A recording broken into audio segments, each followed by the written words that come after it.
everybody! Welcome to another episode of Simply Nerdy. I'm your host, Steven. I'm joined today by Anthony. Hey guys!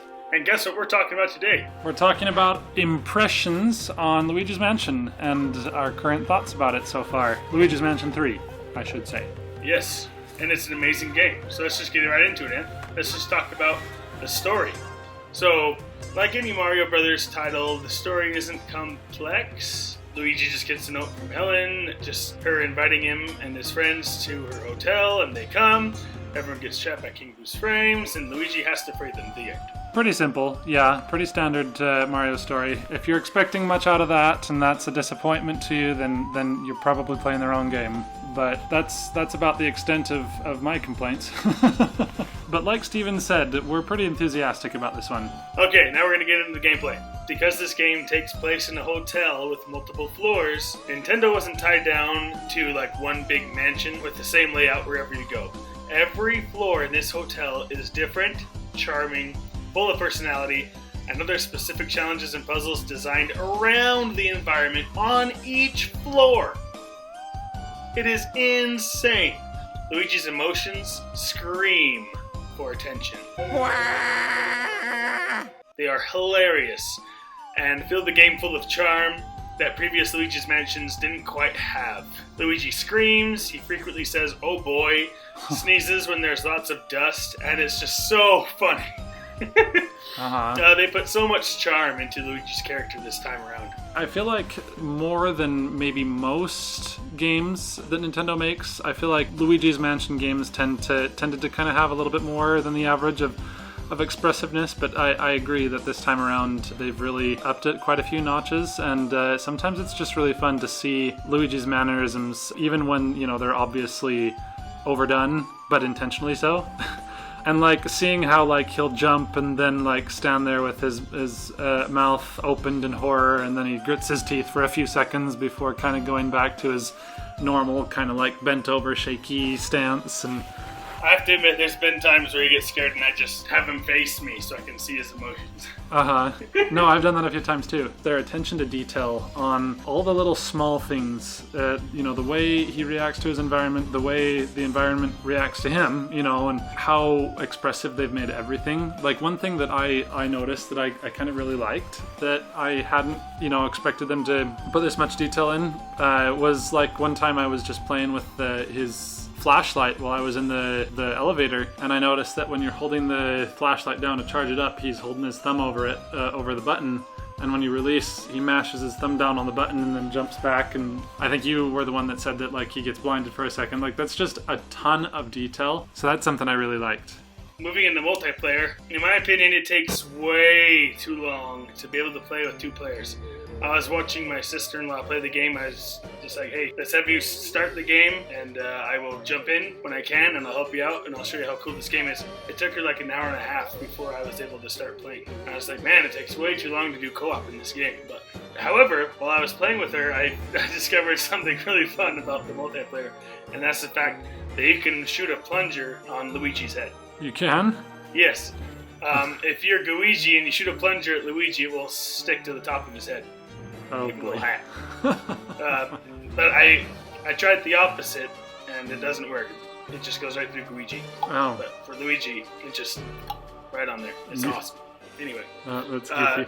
Other than that, the gameplay is extremely tight. It's really good. The controls. Do you want to go over the controls? Yeah, actually, that's something I think that people should be aware of right from the start. So a lot of the things that we'd been hearing before we got the game was that the controls are kind of sometimes a little game breaking, and I kind of see why people said that, but let's just fix that problem for you guys right now. The tutorial gives you controls for, other than, you know, the vacuum actions, most things are done using the face buttons, but absolutely do not use the face buttons. If you're trying to do the, like say the flashlight to, you know, to stun a ghost so you can start sucking them up, and you're doing it with the face buttons, that means that you're having to move your right thumb from holding the button down to, oh shoot, I have to adjust my aim again, and so you're going back and forth and you can never maintain a charge. The game for some reason doesn't tell you this during the tutorial, but the R button is also your flashlight, and now you can charge and aim at the same time. The game is strangely obtuse about it, but if you go into the control scheme section of the options menu, you'll see that every control shows the face buttons and the corresponding shoulder buttons, and you should absolutely always use the shoulder buttons. There's everything in the game other than like context actions, which you don't need a shoulder button for. Like everything in the game otherwise can be done pretty much exclusively using the shoulder buttons, and that is completely necessary, and you'll know exactly what we mean when you play it yourselves. Pretty early on too. It won't take you very long. No, I think it's available right from the beginning. What are your thoughts about the gameplay? Did I not cover anything you had thought of? I have a few things to add. First of all, it should be said, obviously, that any game that has anything to do with Mario Bros. In any way, obviously is designed specifically to be a gameplay experience, and that is no different here, and honestly, it's where the game shines. Like, I go into kind of a cathartic trance as I play this game, where it's just the levels are so cleverly designed that you have basically all of these abilities from the get-go, for the most part, but it's kind of using every single one iteratively as you go through the environments to see, well, does this work here, and will this help me do that?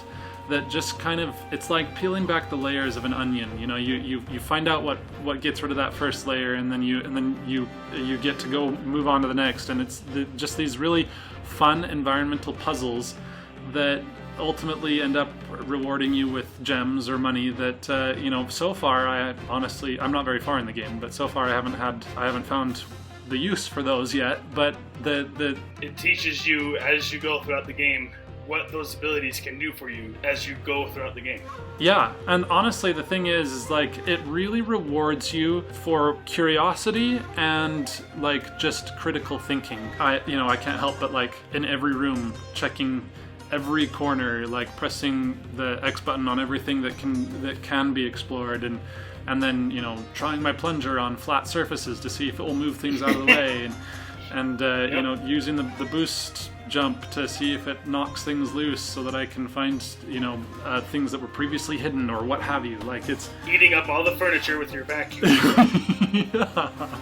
and the fact that it even goes through your vacuum, it's hilarious. I'm gonna suck up all these cushions. Go. What the heck? It's great. Okay, before we move on from the gameplay, there is something else that I liked. Their integration of achievements. Like, that's such a small and technically unimportant thing to the overall experience in the gameplay and anything, but it's kind of like a bit of a carrot on a stick kind of situation where it just makes me want to explore even more. The first time one popped up, I just kind of had a moment of like, oh, that's great. That made me happy. And it was just something as simple as like played billiards on floor 2F or something like that. That's what it was, yeah. And I just had a moment of like, it was just a little happiness trigger in my brain. It's so ridiculous. Let's get into the controversial thoughts about the combat in Luigi's Mansion 3. Because personally, I don't have any problem with it. And another thing is, I do think that Luigi's Mansion games aren't necessarily about the combat, not centered around the combat. And They're I would centered around absolutely what agree. we've been talking about. We've been talking about the puzzles. We've been talking about the exploration and the rewards. I think that's what the Luigi's Mansion game is all about. Combat is just the icing on the cake. I love slamming the ghost down. I think that's extremely satisfying. It doesn't get old to me. I love the different noises and the different shrieks they make. I honestly am not sure, I guess, where people even feel like it falls short, because like I feel like I heard some people saying they felt like it was less deep than Dark Moon, and I think the only way that I can make sense of that is, I guess, so far I haven't seen like the combat upgrade options that you got from the money in Dark Moon, and I guess in that way maybe it's a little bit less deep, but I feel like there's more options in this game, and I've had no problem with it. I mean, I played Dark Moon all the way through and loved every bit of it, but I guess I don't feel like there's anything missing here, and so that was a confusing thing to me when I was hearing people saying that. Like you say, like, the combat is completely ancillary to the experience of a Luigi's Mansion game. It's kind of just a thing you do while you're playing the game and not actually the point of the game itself. So the music in Luigi's Mansion 3 is kind of ambient. That's really easy to listen to, though some tracks aren't necessarily catchy. The sound effects are amazing. Like I said before, Luigi's different types of screams are hilarious. The satisfying noise of everything going into your vacuum is just solid. I just wish there was more catchy tunes.